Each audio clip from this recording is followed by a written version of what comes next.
Halo semuanya, ketemu lagi dengan Roy di sini. Apa kabar kalian semua teman-teman? Semoga kalian yang menonton video ini dalam kondisi sehat.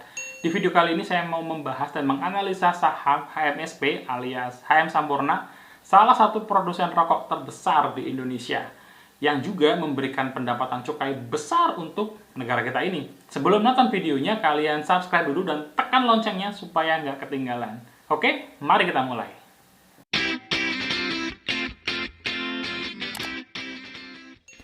Langsung kita menuju ke layar monitor ya teman-teman. Jadi di video ini kita akan mereview, menganalisa, dan melihat bagaimana sih prospek saham HMSP ini ke depan. Apakah kita sebagai investor akan buy, atau kalian mungkin investor existing nih dari HMSP. Jadi kalian masih mau hold dulu atau buy gitu ya. Nggak dulu deh buat saham HMSP ini gitu ya. Langsung aja kita bahas bareng-bareng teman-teman. Kita mulai dari sekilas perusahaan ya. Harusnya kalian ya, baik yang baru masuk di pasar saham ataupun yang sudah lama, pasti sudah cukup familiar ketika melihat gambar-gambar ini ya. Ini ada banyak gambar rokok. Saya sendiri paling familiar dengan Marlboro dan Sampurna, itu yang paling dengar. U-Mild lah yang apa namanya, poster atau banner itu sering banyak di pinggir-pinggir jalan. Jisamsu juga familiar ya. Jisamsu ini iklannya cukup epic gitu ya. Jadi HMSP ini adalah perusahaan yang bergerak di bidang perdagangan rokok, teman-teman, manufaktur dan perdagangan rokok, dan juga investasi di perusahaan lain. HMSP ini sudah mulai ada tuh dari tahun 1913, teman-teman, atau sudah 1 dekade di Indonesia, dan awalnya itu startnya adalah zaman sekarang bilangnya startup gitu ya, industri rumah tangga. Jadi dari industri rumah tangga berkembang sedemikian pesat hingga menjadi perusahaan TBK dengan produk yang sangat-sangat familiar di masyarakat. Lalu kita langsung masuk kepada poin kinerja perusahaan ya, bagaimana pendapatannya HMSP di tahun 2021 di full laporan keuangan mereka. Kita bisa ngelihat ya dari sini sebenarnya teman-teman ya, untuk HMSP itu masa jayanya adalah di tahun 2009 sampai 2015 lah. Sampai di sini adalah masa kejayaan HMSP, karena kita bisa ngelihat HMSP itu naiknya sangat konsisten teman-teman ya. Dari sini ya, naik, dan mulai akhirnya kesulitan gitu, mulai kesulitan. Kenapa? Nanti kita akan bahas ya terkait dengan cukai sebenarnya. Jadi pengaruh kenaikan cukai sejak tahun 2015 gitu ya, itu membuat perusahaan harus berpikir keras bagaimana mereka tetap bisa menjual harga produk yang diterima oleh masyarakat, tetapi sanggup memenuhi cukai yang diminta oleh negara gitu ya. Di tahun 2021 gitu, berbanding tahun 2020, HMSP mengalami kenaikan di sini dengan year on year-nya sebesar 6,9%. Artinya di tahun 2021 penjualan rokok penjualan rokok mulai kembali pulih di masyarakat. Di tahun 2020 kita tahu ya, itu adalah awal mula pandemi ya, dan pandemi itu di awal-awal banget sampai sekarang yang diserang adalah paru-paru. Dan kalian tahu dong bahwa sebagai pengguna rokok atau ya kalian yang merokok, paru-paru itu salah satu organ yang apa ya, yang identik dengan perokok banget lah gitu ya. Jadi di banyak iklan ataupun di gambar-gambar rokok itu yang salah satu yang di-highlight adalah organ paru-paru. Jadi mungkin ini hanya asumsi ya, bahwa ketika pandemi datang, para perokok ini mulai nahan dikit, yang biasanya makan siang ngerokok 2 batang, mungkin ngerokoknya jadi 1 batang. Yang sebelum pulang nongkrong dulu di parkiran, habis 2 batang, sekarang pulang ya langsung pulang. Nah itu membuat penurunan pada pendapatan HMSP di tahun 2020. Tapi di tahun 2021 vaksin udah dateng, udah lancar, akhirnya penjualan rokok naik lagi teman-teman ya, dan hampir mencapai 100 triliun. Jadi ini salah satu situasi yang cukup bagus buat HMSP, karena ya seiring dengan pandemi pulih mungkin orang mulai kembali berpikir untuk ngerokok lagi gitu ya. Itu dari sisi pendapatan cukup bagus. Kita lanjut ke produk revenue-nya ya. Jadi pendapatan itu kan hasilnya dari penjualan ya. Jadi kita di sini bisa ngelihat penjualan terbesarnya HMSP di tahun 2020 adalah sigaret kretek mesin, yaitu kategorinya Marlboro gitu ya. Saya nggak hafal sih teman-teman. Kalian bisa lihat ini Marlboro, kemudian kayaknya U-Mild sama E-Mild ini kretek mesin gitu ya. Kalau di Samsung itu sudah pasti kretek tangan. Nah, kalau kita ngelihat di sini kretek mesin itu menjadi yang terbesar dengan sumbangsi 65 triliun. Yang tangan tuh juga favorit ya, kretek tangan ya. 22 triliun. Salah satu menjadi terbesar kedua untuk segmennya HMSP. Jadi kita bisa ngeliat di sini antara kretek mesin dan kretek tangan itu memang beda ya, beda. Tetapi penghasilan kretek tangannya dari HMSP itu cukup besar. Mengingat cukainya beda teman-teman ya. Cukainya antara kretek mesin dan kretek tangan tuh beda. Yang tangan tuh lebih rendah. Jadi semakin besar penghasilan HMSP dari kretek tangan, cukainya itu lebih sedikit dibayarkan daripada kretek mesin.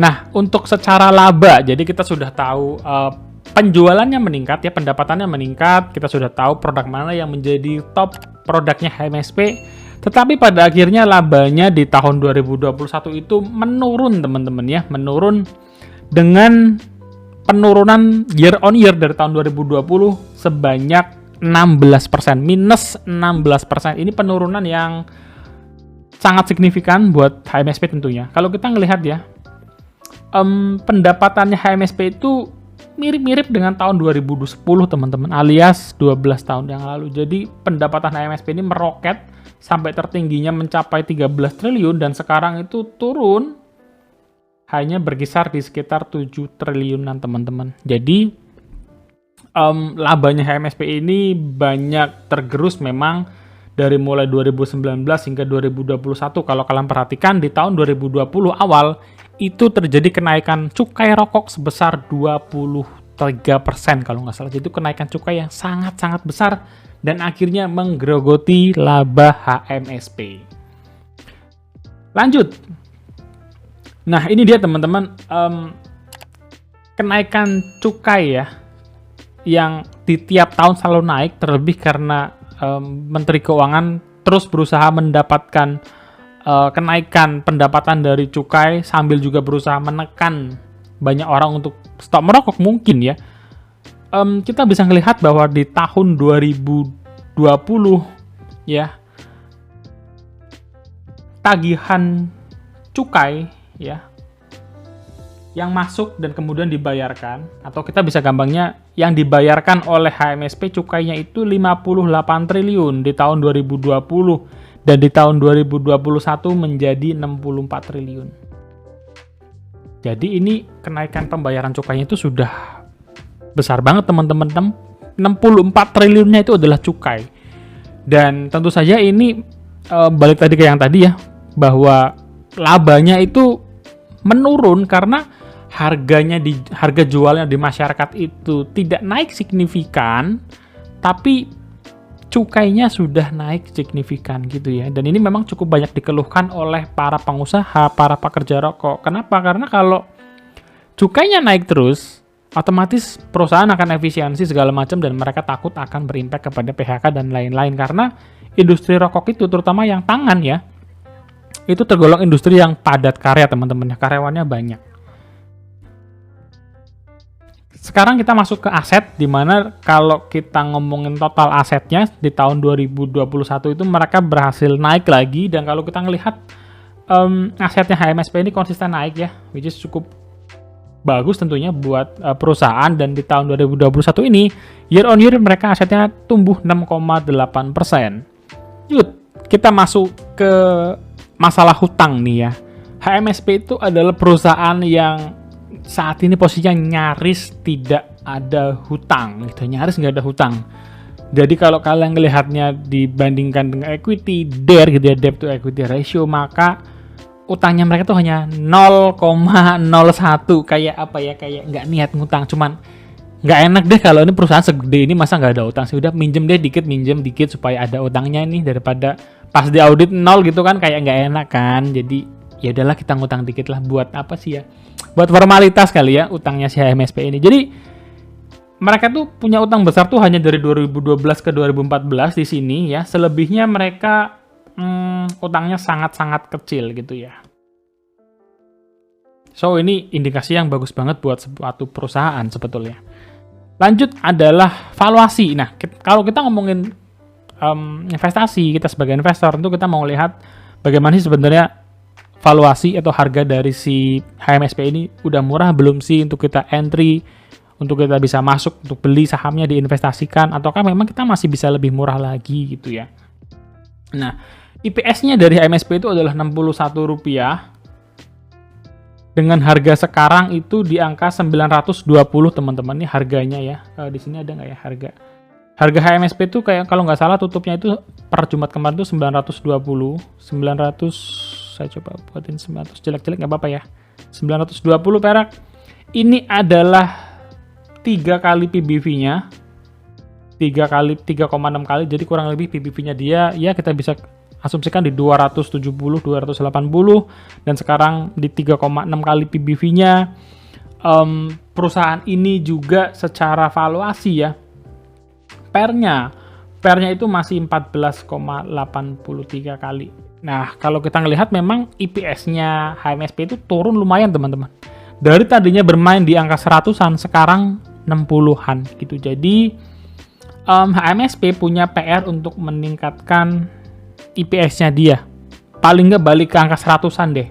Itu nanti bisa membuat perusahaan ini kayaknya lebih menarik lagi gitu ya.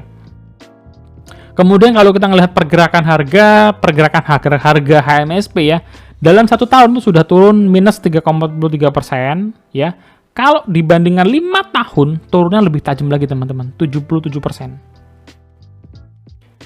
5 tahun ya, 5 tahun yang lalu. Sekarang kita coba cek ya, untuk labanya. Kita mundur sedikit. Ini dia di bagian laba. Labanya HMSP terakhir itu memang bagusnya tuh di sini ya. Ketika dari kecil tiba-tiba jadi tower-tower sebanyak ini ya. Itu HMSP sejak 2015 mulai pergerakannya susah, menurun, dan sampai di 2021 kita bisa melihat labanya sudah berkurang banyak juga dibandingkan dengan 2015. Jadi kalau kita bandingkan dengan 2015 memang akhirnya sudah turun 77% gitu ya. Lalu kita bisa melihat di sini adalah cukup ya dari masalah valuasi. Saya pikir PER, IPS, PBV, dan penurunan harga yang sudah cukup signifikan ini yang bisa jadi poin-poin kita di dalam slide ini. Lanjut adalah perbandingan dan kompetitor. Straightforward saja teman-teman. Di sini saya bandingkan langsung dengan the king lah ya di rokok, yaitu GGRM. Kalau kita bandingkan dengan GGRM, yang paling menonjol adalah PER-nya ya. PER-nya GGRM ini 10 kali dibandingkan dengan HMSP 14 kali. Artinya GGRM sekarang posisinya lebih murah kalau melihat dari sisi PER, oke? Kalau kita ngelihat PBV-nya gimana? PBV-nya tuh tercermin di sini ya, bahwa PBV-nya HMSP 3 kali. Sementara PBV-nya GGRM itu sudah 1 kali teman-teman, sudah 1, sekian. Jadi secara nilai buku GGRM itu sudah jauh lebih murah ketimbang HMSP. Sudah menyentuh 1 kalinya loh. Jadi bagi kalian investor rokok, kesempatan GGRM itu kayaknya dikit lagi, mungkin kalau terus turun bisa nyampe 0, ya PBV-nya ya. Dengan PER-nya juga ya, PER-nya HMSP tadi udah ya, PER-nya 14 berbanding dengan 9 punya GGRM. Dan kalau kita ngelihat GPM-nya ya, gross profit margin-nya punya HMSP ini lebih besar, 15%. Tapi kalau sudah operating profit margin sama, dan kalau net profit margin-nya pun hampir-hampir sama ya, 6% berbandingkan dengan 5,79%. Jadi secara efisiensi, operational profit, dan lain-lain sebenarnya sama nih, berimbang antara HMSP dan GGRM. Tinggal masalah PBV dan PER-nya, karena kita ada nggak ya di sini IPS-nya GGRM? Nggak ada. Jadi coba teman-teman cek ya IPS-nya GGRM itu berapa. Kalau kita lihat IPS-nya HMSP tadi kecil memang ya, hanya 60 berapa tadi? 61 untuk IPS-nya HMSP. Lalu prospek ke depan gimana? Ini yang penting ya buat kita sebagai investor atau kalian yang suka swing dalam waktu yang cukup panjang gitu ya, positioning swing trading, prospeknya seperti apa gitu ya. Pertama teman-teman ya, HMSP itu berinvestasi di produk e-commerce dengan merek dagangnya itu adalah mana ini ya? Hits ya tadi. Pokoknya e-commerce atau Hits ini adalah produk barunya HMSP, inovasi alat bakar rokok bebas asap. Jadi ini tuh kayak tengah-tengah antara rokok konvensional dengan vape gitu ya. Kalau rokok konvensional kalian mesti bakar manual, masih ada asap. Kalau vape, kalian nggak perlu bakar, modelnya pemanasan, tapi masih ada asap. Sedangkan Hits ini adalah produk rokok tanpa asap. Dia memanfaatkan tembakau, dipanasin, orang udah kayak ngerokok, tapi nggak ada asapnya gitu ya. Dan produk Hits ini, untuk membuat produk Hits ini ya, HMSP itu menggelontorkan 166 juta dolar. Ini itu kalau dirupiahkan tuh mungkin sekitar 2,5 triliunan lah ya, 2,5 triliunan. Dan yang menariknya ya, produk Hits ini cukainya lebih rendah daripada merek Marlboro. Jadi kalau misalkan produk Hits ini booming di pasar, laku keras, bahkan menggeser Marlboro, ada kemungkinan labanya HMSP akan terdongkrak lagi gitu ya teman-teman. Jadi itu mungkin salah satu skenario bisnis yang sedang dipikirkan oleh HMSP. Karena saya percaya ya, buat perusahaan sekelas HMSP, mereka itu punya business continuity planning ya, BCP. Bagaimana mereka bisa terus bertahan di tengah tekanan dari regulasi, itu penting banget buat perusahaan besar gitu ya. Dan HMSP ini melakukan tujuan utamanya ya dari Hits ini adalah untuk juga menambah kapasitas ekspor. Jadi mereka mau mendapatkan uang dari ekspor gitu ya. Kita akan mundur ke belakang, kenapa ini penting buat kita atau kalian yang tertarik buat invest di HMSP. Kita akan mundur ke bagian pendapatan. Ini penjualan ya. Kita akan mundur ke bagian penjualan. Ekspornya HMSP itu kecil sekali teman-teman. Bahkan di tahun 2021 turun dari 218 miliar menjadi 154 miliar. Artinya mungkin di tahun 2021 itu sulit ekspor karena supply chain terganggu dengan adanya COVID dan lain-lain. Mungkin di 2022 sudah mulai pulih, tapi produk apa nih yang mau diekspor? Dan Hits menurut saya adalah salah satu jawaban dari pertanyaan tadi. HMSP mau membanjiri Asia Pasifik dengan produk hitsnya mereka, dan pada akhirnya nanti skenario-nya mereka bisa mendapatkan pendapatan yang lebih lagi dari sektor ekspor gitu ya, dari kategori ekspor barang.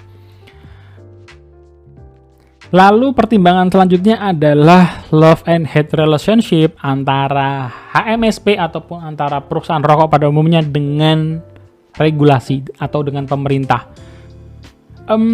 Ini saya capture berita ya, bahwa Bank BUMN setor dividen 24,5 triliun ke negara dari laba bersih 2021.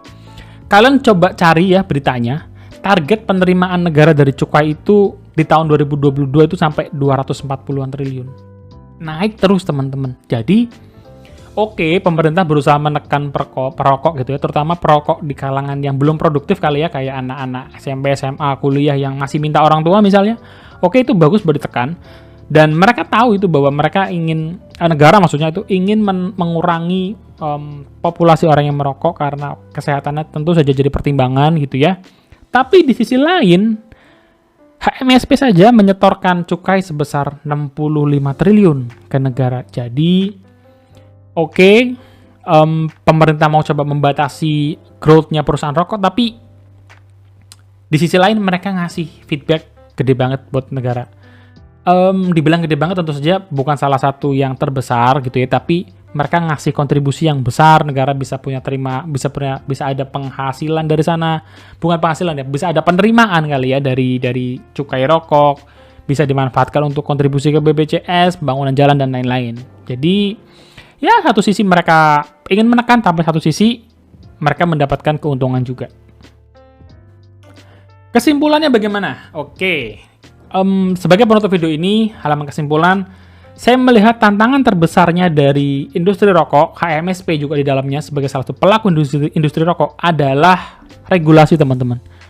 Kenapa di sini saya sebut tidak menentu? Karena kepastian untuk adanya kenaikan cukai, pengurangan cukai gitu ya, itu selalu diumumkan di akhir tahun. Jadi dari industri rokok itu selalu bingung cukai tahun depan berapa ya, naik nggak ya, turun nggak ya, gitu ya.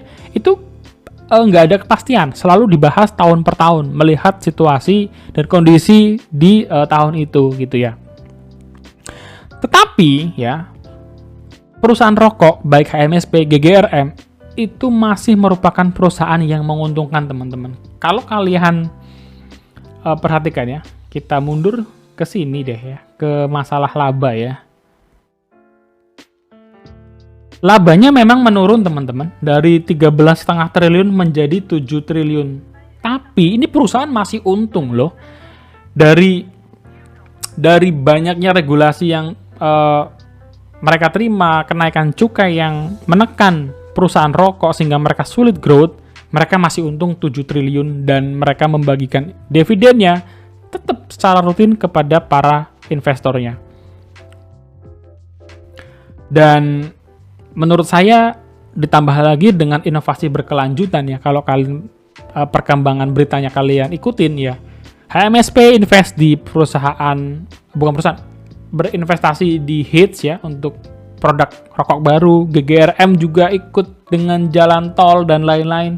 Itu menurut saya adalah salah satu inovasi berkelanjutan dari perusahaan-perusahaan rokok, terutama HMSP dari hal ini ya. Jadi selagi perusahaan besar itu terus berinovasi, tidak mau kalah dengan regulasi, berusaha untuk explore kesempatan apa yang ada di depan, dan terutama saya punya keyakinan bahwa HMSP itu nggak akan tinggal diem lah ya dengan naiknya cukai terus-menerus gitu ya. Nggak tinggal diam itu bukan berarti mereka marah atau gimana, bukan. Tapi mereka akan berputar otak, mereka akan berpikir keras untuk bisa menaikkan laba mereka kembali dengan strategi-strategi yang tentunya sudah mereka siapkan. Gitu teman-teman dari video ini. Terima kasih semuanya. Matur nuwun, mau lihat. Itu dia teman-teman, analisa dan review yang sudah kita lakukan dari laporan keuangan HMSP ya di tahun 2021, dan kita bisa melihat banyak data-data yang cukup menarik di sana.